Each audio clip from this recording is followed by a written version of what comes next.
Ready start. सभापति महोदय, किसानों की उपज की आप ना अधिक कीमत दे सकते हैं, ना अधिक उपजाने के लिए जो साधन देश में उपलब्ध हैं उनकी तरफ आपका ध्यान जा रहा है। जो कुछ आप कर रहे हैं उसे कोई अच्छा भविष्य नज़र नहीं आ रहा है। मैं यही कहना चाहता हूँ कि आप देखें कि आपके कार्यक्रम में कहाँ त्रुटि है, कहाँ कमी है। आपने कर लगा रखे हैं, आपने जो कर लगाए हैं वे तो लगाए ही हैं। हमारे प्रदेश में तो ज़मीन पर 25% ज़्यादा कर भी लगा दिया गया है। इतना बोझ अगर किसान पर होगा तो उसकी कमर टूट जाएगी। वह पहले से टूटी जा रही है, लेकिन वे इन करों को देने के लिए भी तैयार हैं यदि आप उस तरह के साधन उन किसानों के लिए तैयार करें। हमारे उत्तर प्रदेश के कुछ ज़िले हैं, पूर्वी ज़िले हैं, जहाँ पर बहुत बुरी स्थिति है। हमारे सदन के एक सदस्य ने रो रो कर आपको यह बताया था कि वहाँ लोगों को 2 रुपये मजदूरी में मिलता है। इतनी ही एक दिन की उनकी मजदूरी है।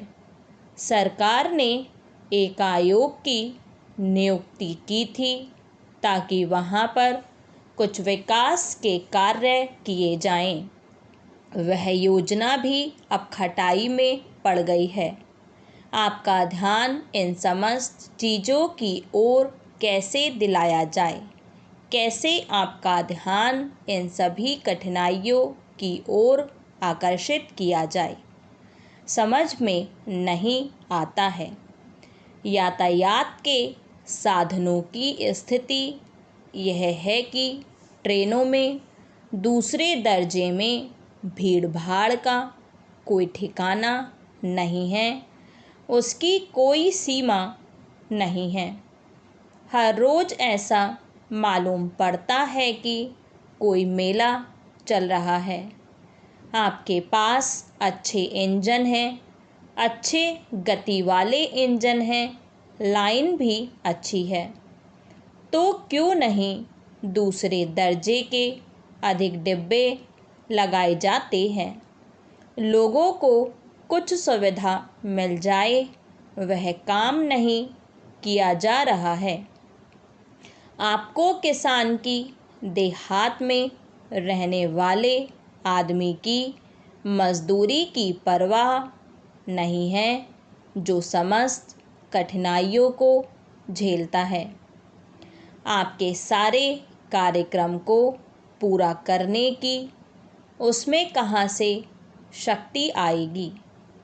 कैसे वे अधिक अन्न उपजाकर आपको दे सकेंगे?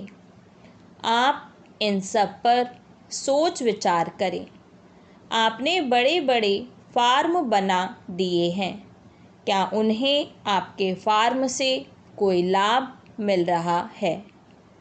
सभापति महोदय, सरकार ने कई कृषि फार्म खोले हैं, क्या ये फार्म घाटे में नहीं चल रहे हैं? अगर सारे खर्च जोड़ दिए जाएं, बड़े बड़े अधिकारियों के वेतन जोड़ दिए जाएं, तो पता चलेगा कि सारे ये कृषि फार्म घाटे में चल रहे हैं।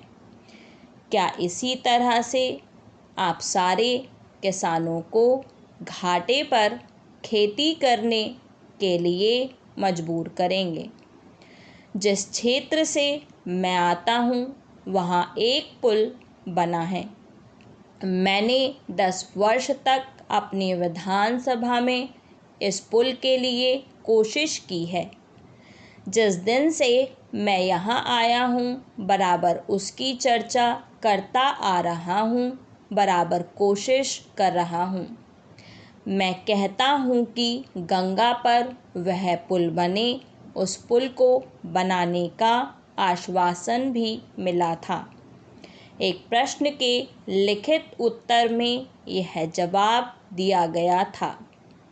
यह कहा गया था कि इसको हाथ में लिया जाएगा। अब मालूम हुआ है कि उस योजना को उठाकर ताक पर रख दिया गया है और यह पुल नहीं बनेगा। इन लोगों ने क्या कसूर किया है, यह मैं आपसे जानना चाहता हूँ। हमारे क्षेत्र के लोगों ने पाकिस्तान की लड़ाई में सरकार को हर तरह का सहयोग दिया था, हर तरह की सहायता दी थी। हमारे यहाँ के नौजवान भी मोर्चे पर जाकर डटे। जिस समय पाकिस्तान के साथ हमारा युद्ध चल रहा था तो कहीं कोई बात नहीं थी, अन्न की कमी कहीं नहीं थी। अन्न की कमी भी हमारे विरोधी साथी पैदा करते हैं, जो यह चाहते हैं कि सरकार असफल हो। ये लोग जो कहते हैं उसको आप समझें। एक तरह तो हमारे मित्र की बात है जो देश के बड़े बड़े शहरों में दंगे करवाते हैं। दूसरी तरफ हम हैं जो कि इनकी बातों को नहीं समझ पाते। इनको सभी वे लोग मिल जाते हैं जो बेकार होते हैं या जो दंगे करवाने के लिए उत्सुक हैं। इसलिए सरकार का इन सारी चीज़ों की तरफ ध्यान जाना चाहिए और उसको सोचना चाहिए कि क्या तरीका इन सब से बचने का हो सकता है। एक ही तरीका हो सकता है कि हम देश में हर आदमी को काम मिले।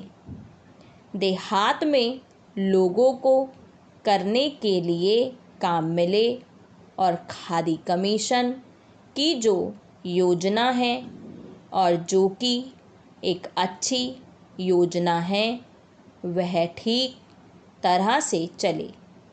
सौभाग्य से मैं आर्य समाज संगठन से संबंध रखता हूँ।